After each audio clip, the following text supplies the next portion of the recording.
Sur les écrans de ce bar en Pennsylvanie, pas de sport, c'est sur un autre duel que sont braqués les yeux des clients. Ils savent que le destin de l'Amérique se joue en grande partie dans leur État et voient en direct une vague rouge déferler sur le pays. Donald Trump a déjà gagné la Caroline du Nord, un champ de bataille crucial. Il est minuit et demi. Et maintenant, le Wisconsin penche républicain.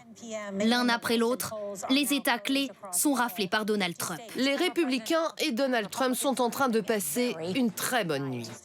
Il remporte même la Pennsylvanie, jusque la démocrate, un électorat séduit par son slogan « L'Amérique d'abord ».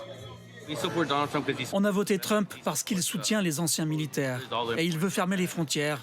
C'est ce dont on a besoin. C'est très simple. C'est le peuple qui choisit. Donald Trump, c'est donc le choix des Américains. Et parmi eux, les communautés latino et afro-américaines, pourtant historiquement démocrates. Mais le milliardaire républicain aurait réussi à leur parler, selon son ancien conseiller de campagne. Donald Trump a gagné ses votes parce qu'il parle de criminalité, il parle d'économie.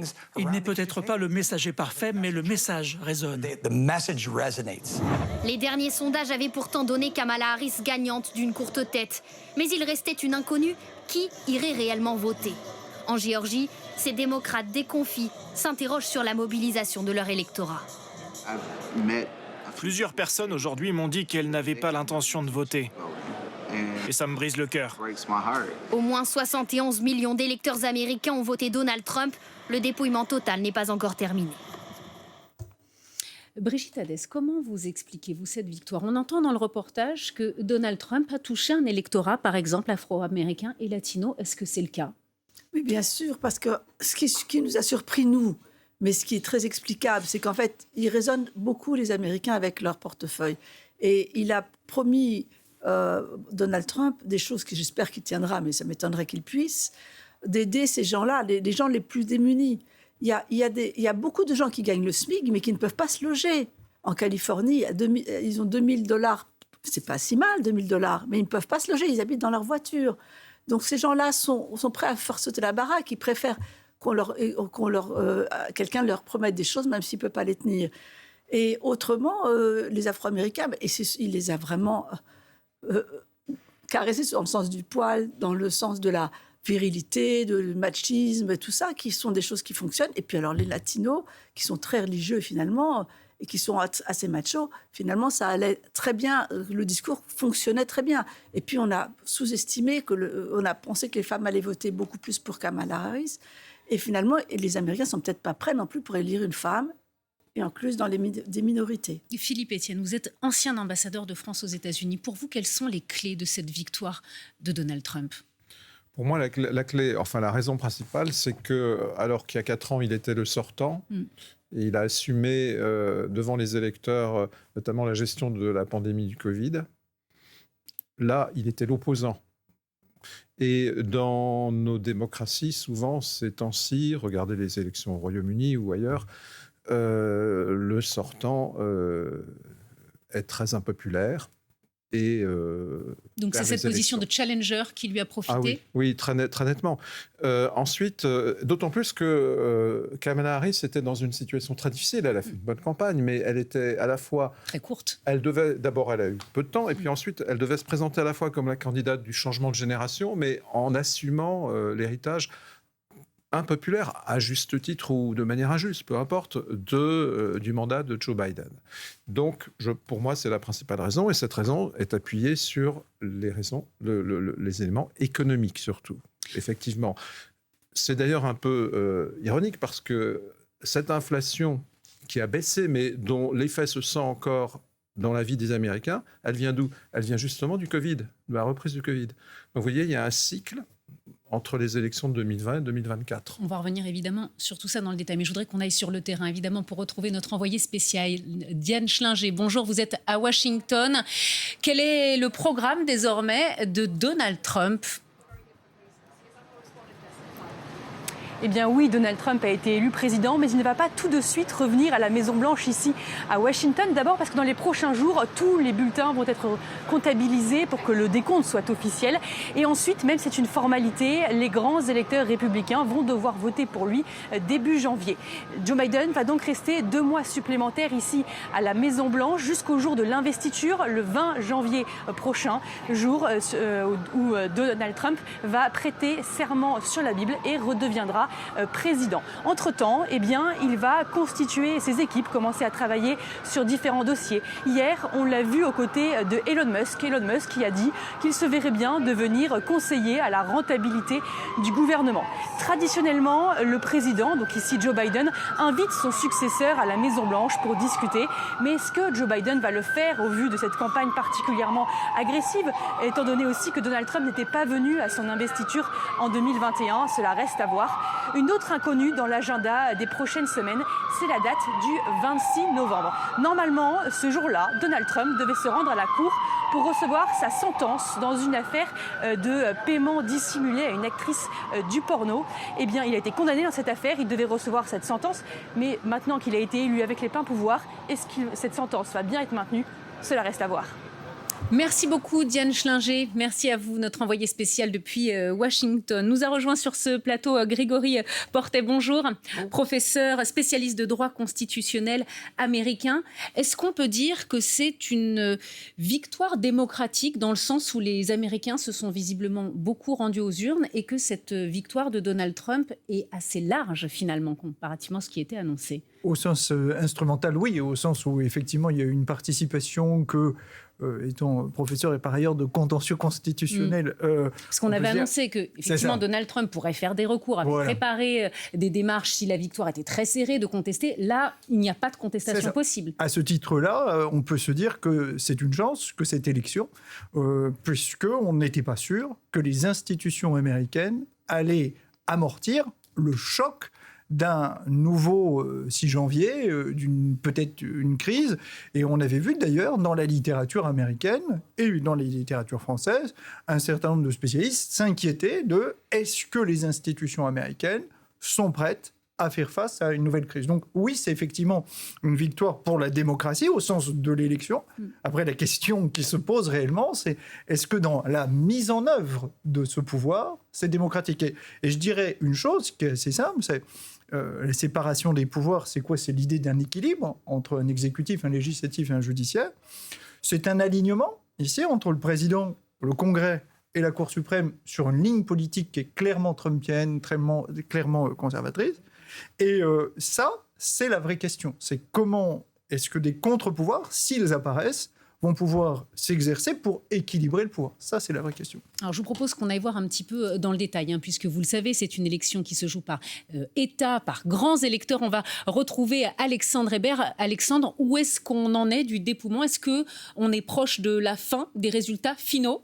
Eh bien, en tout cas, ce qu'on peut dire, c'est qu'au moment où on se parle, Donald Trump a recueilli 277 grands électeurs, ce qui fait qu'on peut dire qu'il est officiellement élu président des États-Unis. C'est une victoire qui est sans appel. Et ce qu'il montre le mieux, c'est peut-être les cartes. Regardez à quoi ressemblait la carte de l'Amérique juste après l'élection de Joe Biden en 2020. Voici à quoi elle ressemble désormais aujourd'hui, cette carte. Beaucoup d'États sont passés au rouge, de la couleur du Parti républicain, ou alors sont en train de le faire, car le dépouillement n'est pas tout à fait terminé dans un certain nombre d'États. Vous les voyez en un peu plus clair ici sur la carte.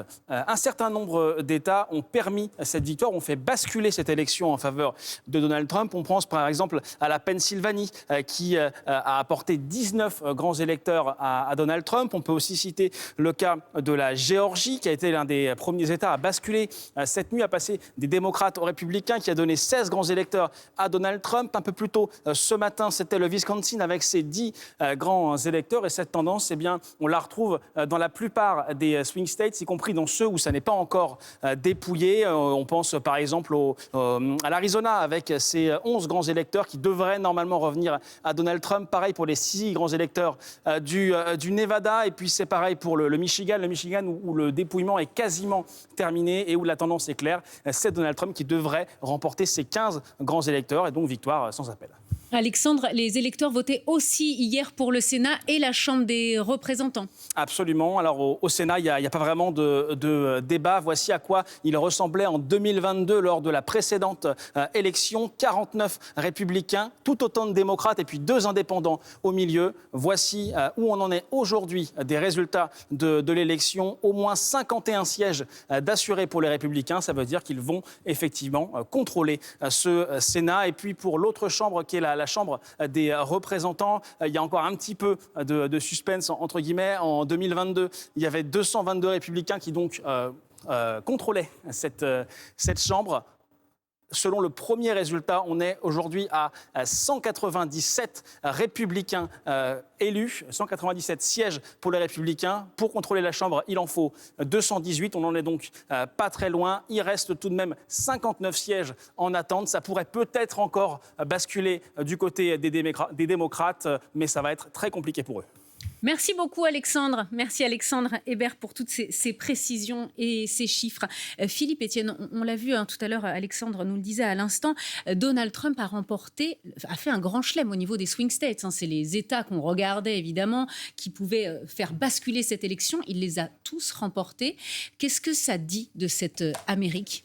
Alors d'abord, ce qu'il faut voir, quand on voit la carte comme CNN l'a présentée par exemple, c'est qu'il a amélioré ses scores partout aux États-Unis, en Californie, dans l'État de New York, y compris dans les États démocrates. Alors évidemment, la marge qu'il a gagnée a fait basculer les swing states, mais c'est une progression presque partout, de l'Est à l'Ouest.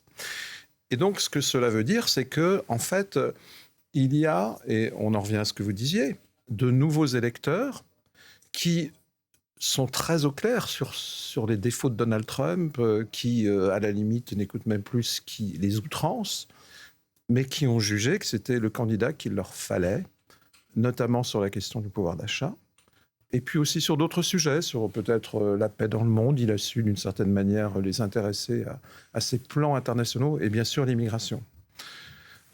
Sur la question, si je puis y revenir, de l'équilibre des pouvoirs, les diagrammes qu'on a vus sont très intéressants et vous avez effectivement posé la question, vu l'alignement, d'éventuels contre-pouvoirs. Les contre-pouvoirs, vous le savez mieux que nous, ils existent dans le système constitutionnel. Mais après, quelles sont les personnes qui occupent ces institutions et qui sont-elles capables de jouer le rôle de contre-pouvoir ?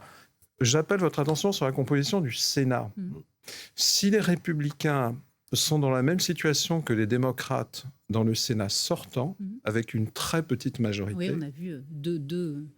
Si ça reste comme ça, mais il y a des sièges de sénateurs qui peuvent encore s'ajouter, il faut savoir que comme Joe Manchin et Kyrsten Sinema, qui étaient les 2 démocrates qui, en fait, ne votaient pas toujours avec les démocrates, il y a aussi dans les sénateurs républicains des sénateurs, ou plutôt des sénatrices, qui ne sont pas vraiment sur la même ligne. Qui ne suivront donc pas forcément la politique de voilà. Donald Trump. Donc l'ampleur de la majorité au Sénat, voire à la Chambre, et à la Cour suprême, évidemment, les juges sont les mêmes, ils sont inamovibles, mais il y a aussi différentes sensibilités parmi les juges conservateurs.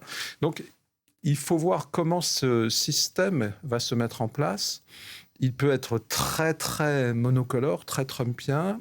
On verra s'il y a quand même quelques, entre guillemets, contre-pouvoirs au sein de ces institutions. Oui, Grégory Portrait peut-être. Oui, je pense effectivement qu'il y a cet enjeu du Sénat, et c'est bon de le rappeler. Le Sénat, il y a 2 chambres, et à la différence du système français, le Sénat est beaucoup plus fort. C'est lui qui contrôle les nominations, c'est lui qui a un pouvoir sur les traités, c'est lui qui est prédominant. Ils sont que 100.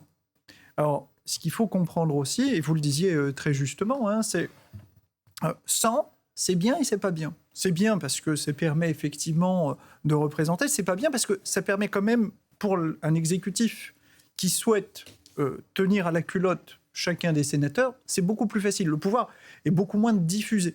Et donc, la vraie question, vous le dites, effectivement, c'est est-ce qu'on aura des frondeurs parmi ces sénateurs ? Et ça, on n'en est pas tout à fait sûr pour le moment, même si on voit bien que, historiquement, traditionnellement, il y a au sein de chacun des courants, républicains et démocrates, une grande ligne entre conservateurs et progressistes. Moi, Là, on aura des Trumpiens et des... Voilà. Je pensais aux sénatrices de l'Alaska et du Maine, Liz Murkowski et Susan Collins, qui ont même voté, je crois, un des impeachments, sinon et qui savent être indépendantes. Non, c'est ça. Il y en a sans doute d'autres, mais... Et à la Chambre des représentants aussi. Et la Chambre des représentants, c'est un peu plus difficile à savoir, puisque là, ils changent tous les 2 ans. C'est ça. Et là, dans 2 ans, on aura une espèce de revanche, puisqu'on aura là la moitié du Sénat, le tiers du Sénat qui sera renouvelé, et puis on aura l'intégralité de la Chambre des représentants. Donc, là, quand vous me posiez la question, finalement, est-ce que la démocratie survit ? Oui, parce qu'il y a l'élection. Oui, parce qu'institutionnellement, il y a des contre-pouvoirs. Oui, parce qu'on peut espérer et avoir confiance dans ces hommes. Mais aussi, c'est la force du système. On a 2 ans pour voir. Et dans 2 ans, quoi qu'il se passe, c'est pas possible de changer la Constitution pour Trump, c'est quasiment infaisable. Bon, eh bien, on aura de toute façon de nouvelles élections un nouveau jeu. Brigitte Hadès, vous vouliez peut-être réagir ? Oui, juste, j'ajoute qu'en plus, pour certaines lois, de voter des lois, il y a quand même ils ont besoin plus d'une majorité. Ils ont besoin de 60%, le fameux filibuster. Il y a 2 tiers, etc. Donc, ça leur permet quand même d'avoir cette check and balances indispensable qui nous inquiète maintenant, à présent, avec cette élection en ras-de-marée. J'ajouterais que quand même, Trump a fait preuve dans son précédent mandat d'une outrance constitutionnelle qui a été extraordinaire. Quand on lui a dit « non, tu n'auras pas le budget pour financer ton mur », il n'a pas hésité à utiliser des dispositifs qui sont des dispositifs de l'état d'urgence pour financer son mur, en dehors de toute disposition. C'est-à-dire, les constitutionnalistes, je ne vais pas rentrer dans trop de techniques, mais les constitutionnalistes, il nous a vraiment amené à nous interroger sur qu'est-ce que c'est que cette constitution, quelles sont vraiment ces barrières de papier, parce qu'une constitution, ce n'est rien d'autre que ça. Alors, il faut aussi comprendre que la constitution américaine, elle est sacrée chez eux. Attenter à la constitution, c'est vraiment un acte extrêmement grave. Donc là, on va avoir quelque chose. Et enfin, la dernière question qui a été évoquée, qui est la question de la responsabilité du président qui a été mise en cause. Bon. Là-dessus, le droit constitutionnel, on va dire classique, dit c'est simple, si c'est une infraction fédérale, il peut se gracier. Donc, à peine, il avait fait lui-même, je crois que c'est bon de le rappeler, à la fin de son mandat, des grâces par anticipation. Alors, justement, je voudrais qu'on y revienne, parce que notre journaliste, notre envoyé spécial, parlait justement de ces affaires qui menaçaient quand même Donald Trump, avec certaines qui arrivaient là à échéance très rapidement. Que va-t-il se passer là très concrètement ? C'est suspendu ? Qu'est-ce qui se passe concrètement pour ces affaires ? Sur l'affaire pénale pour laquelle il a été condamné, mais pour laquelle le prononcé de peine avait été retardé par le juge lui-même, en raison de l'approche de l'élection, je ne sais pas, le juge va peut-être se poser la question de prononcer une peine éventuellement d'emprisonnement contre le président. Alors, il bénéficie de l'immunité. Il est élu, mais il n'est pas encore investi. Donc, il bénéficie de l'immunité, même s'il n'est pas encore investi. Pas encore, pour le sens constitutionnel, non. Il n'est pas couvert par son immunité. On pourrait imaginer...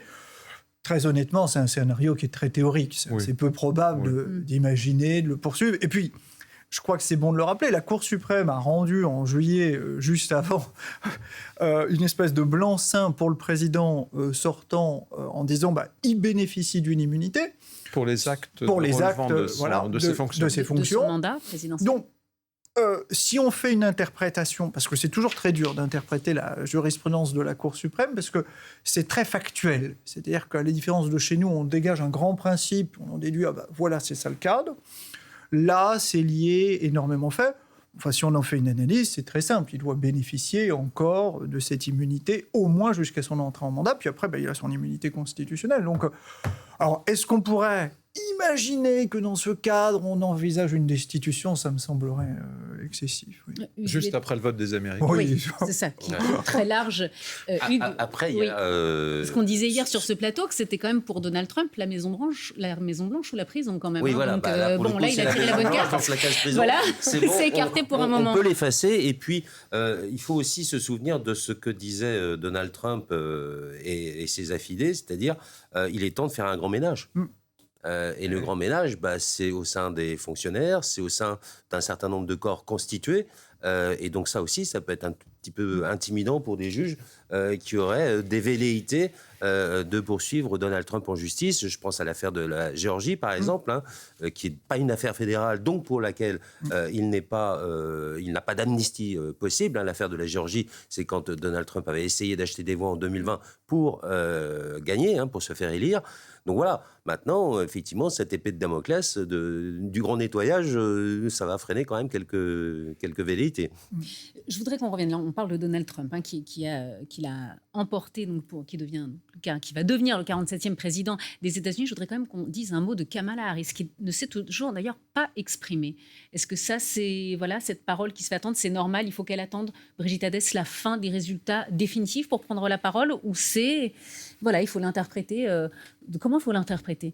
Écoutez, je pense qu'elle peut attendre sur le plan, en tout cas, c'est plausible qu'elle puisse attendre, elle va y attendre. Je pense que d'abord, pour eux, il est quand même très tôt, encore dans la journée. Donc, elle va attendre de se prononcer. Peut-être qu'elle se remet, parce qu'elle a fait quand même un marathon depuis 3 mois. Et puis, est-ce qu'elle accuse le coup aussi, peut-être? Parce qu'on rappelle, on va y venir, sur les sondages qui disaient quand même des résultats très serrés, finalement, qui ne sont pas vraiment. Oui, mais ça, les sondages, on se doutait on se posait la question de savoir s'ils étaient très justes. Mais non, mais c'est normal, je pense qu'elle soit complètement atterrée, parce que avec le travail qu'elle a fait, et l'investissement, et tous ces gens qui sont déçus aussi, la moitié de l'Amérique. Ça, pour les démocrates, c'est déçus. Parce que c'est pas. En même temps, les démocrates n'ont pas tellement voté, d'après les premiers sondages qui ressortent. Il manque sans doute au moins 600 000 voix à Kamala Harris, notamment dans les grandes métropoles. Alors on se disait que les femmes allaient énormément voter pour Kamala Harris. Alors on n'a pas le détail encore précis de la sociologie du vote. De tout cela, mais en tout cas, ça veut dire qu'il y a des voix traditionnellement démocrates qui ne sont pas allées à Kamala Harris alors qu'elles étaient allées sur Joe Biden en 2020. Alors quelles en sont les raisons? Justement, donc bien sûr, il y a sans doute le dégagisme, mais ça, c'est plutôt à mettre au crédit de Donald Trump. Et puis, effectivement, une candidature 2 mois avant, elle n'a pas été choisie, élue lors de primaires non plus. Donc ça aussi, c'est une entorse, on va dire, à la règle démocratique. Et puis, Joe Biden porte un poids énorme sur cette défaite pour avoir voulu coûte que coûte se maintenir comme candidat, alors qu'on voyait bien de plus en plus qu'il y avait une certaine défaillance cognitive de sa part. On l'a vu lors du naufrage du débat du 26 juin. Donc tout cela, finalement, ça a peut-être pesé sur des électeurs démocrates qui se sont dit, voilà, on ne connaît pas bien cette personne, on ne sait pas très bien finalement ce qu'elle veut faire. Le bilan précédent, il n'est pas génial. On a quand même subi la hausse de l'inflation, enfin tout ce qui effectivement a porté de nouveau probablement Donald Trump au pouvoir, à savoir les problèmes économiques rencontrés par les Américains, notamment les plus modestes. Et puis voilà un petit peu comment on peut expliquer aussi sans doute cette défaite quand même très sévère, cinglante. Et justement, ce que j'allais donner pour illustrer votre propos, Hugues, des résultats très décevants, même à New York, qui est d'habitude 100%, enfin, qui est toujours démocrate. Et il paraît que les démocrates regardent quasiment jamais les résultats de New York, tellement il est évident que ça va être démocrate. Là, jamais depuis 30 ans, un candidat du Parti démocrate n'était tombé aussi bas, 55%. Comment ça s'explique, même dans un État vraiment acquis à la cause démocrate? C'est vraiment la personnalité, la candidature, le bilan, ce qu'on disait, le bilan de Joe Biden, même dans un État acquis à la cause, normalement? Oui, mais je crois que il ne faut pas singulariser New York. On a vu la Virginie pendant très longtemps, hier soir, osciller, alors que Biden l'avait emporté de 10 points entre Trump et Harris. C'est ce que vous décriviez, c'est cette absence de mobilisation de l'électorat démocrate d'un côté et l'apport de nouveaux électeurs aux républicains. Ça s'est joué mobilisation contre mobilisation. Brigitte Hadès, on parlait à l'instant des sondages qui nous promettaient quand même une élection extrêmement serrée. Visiblement, ce n'est pas tout à fait le cas. Comment expliquer que les sondages se soient trompés? Pour la 3e fois, ils ont sous-estimé encore Donald Trump? Oui, je ne sais pas si c'est wishful thinking, comme disaient les Anglais, c'est-à-dire qu'on souhaite qu'il se produise. Non, je pense que c'est pas facile parce que les gens ne se prononcent pas, n'ont pas envie de dire pour qui ils vont voter. C'est quelque chose d'intime. On n'est pas censé dire pourquoi on va voter. Je ne comprends même pas comment on peut... c'est censé être, démocratiquement, on est censé être seul devant sa conscience dans l'urne. C'est presque religieux, cette histoire-là. Quel intérêt de tout d'un coup annoncer... il y a des closet Trumpistes. Depuis 2016, on sait qu'il y a des closet Trumpistes et il y en avait de plus en plus. Et pour finir avec Kamala, moi je pense, c'est vrai, elle a fait des chiffres beaucoup plus bas que Joe Biden dans tous les sens.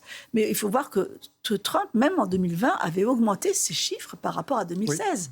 Oui. C'est quelque chose d'incroyable. Il arrive à mobiliser des gens. C'est une espèce de charisme incroyable, insensé, quelque part, qui n'a rien à voir avec ce qu'il dit. C'est plutôt sa présence. Parce que, comme on sait, il y a beaucoup d'outrance. Grégory Portet, je voyais réagir sur les sondages. Oui, je crois que c'est aussi important de le rappeler, c'est que les instituts de sondage sont privés et on sort le résultat de sondage à peu près ce que l'on veut. Dans une note de l'IFRI, c'était assez intéressant, l'Institut français des relations internationales, on avait ça et je trouvais où on voyait qu'il y avait des agrégateurs de sondages qui étaient dégagés et qui étaient genrés, c'est-à-dire soit on regardait par rapport au vote, est-ce que je suis un homme ou est-ce que c'est une femme? Et puis on regardait aussi, on a fait la même analyse sur est-ce que l'institut de sondage est plutôt pro-démocrate. Bon. Et on se rendait compte de quoi? Que finalement, on avait le résultat qu'on voulait. C'est-à-dire que si on était un institut de sondage démocrate, eh bien, le résultat était très serré, Kamala Harris. Si on était sur un... Et quand on essayait de dégager ceci sur ce simulateur, on voyait bien, et c'était assez cohérent. J'avais écrit il y a 15 jours, je lui ai dit, mais on devrait arriver à au moins 300 voix pour Donald Trump quand on était dans l'analyse il y a 15 jours. Mais on voyait bien qu'il y avait une volatilité. Ça, c'est traditionnel aux États-Unis. Les politistes nous disent tout le temps, et vous le disiez très justement, est-ce qu'ils vont s'engager? Est-ce qu'ils vont se démobiliser? Il y a toujours eu cette... Il y avait encore 5 à 6 % d'indécis dans les États pivots, en tout cas. Donc c'est ça aussi qui fait qu'ils n'ont pas pu être testés. Il y en a qui se sont décidés au dernier moment. Et il y a aussi le fait que les sondages, c'est un peu pour les Trumpistes. C'est le système. C'est comme les médias. Oui, donc ils ne jouent pas le jeu. Ils ne jouent pas le jeu. De toute façon, on ne peut pas leur faire confiance. On n'a pas envie de leur répondre. Ils refusent de répondre au téléphone, etc. Et puis, souvenez-vous Mais ce qui est quand même ce qu'ont dit les envoyés spéciaux aussi, certains qui étaient auprès des Trumpistes. Ils étaient là, non, mais la presse, nous, on n'en veut pas. Ah bon, vous êtes français? Bon, d'accord, ok pour vous. Ça veut dire, voilà, si vous étiez un média américain, alors là, il ne fallait surtout pas envisager une interview. Donc, il y a effectivement cette distanciation par rapport à tout ce qui est considéré comme étant faisant partie du système. Mais les instituts de sondage étaient censés quand même, depuis les erreurs de 2016 et même dans une certaine mesure de 2020, avoir introduit des correctifs. Et oui. C'est pour ça qu'on dit que ça fait donc la 3e fois qu'il y a encore le vote Trump qui est sous-estimé. Mais sans doute parce qu'en effet, ils ont chacun leur préférence, peut-être. Oui, vous vouliez réagir? Oui, c'est vrai. C'est la première fois qu'on avait ces agrégateurs de sondage. C'était, à ma connaissance, dans l'observation, où vraiment, il y avait un site qui s'appelle 538, où on voyait 538 résultats d'instituts de sondage qui étaient agrégés, retravaillés. C'était du big data et c'était intéressant de se rendre compte qu'on pouvait manipuler et comprendre comment ces résultats se faisaient. Et notamment, vous le disiez, sur les swing states, où là, on pouvait regarder cette sociologie des votes, même si je reconnais tout à fait qu'il y avait une espèce de logique complotiste, vaut mieux pas le dire, est-ce que je vais pas être fiché, etc.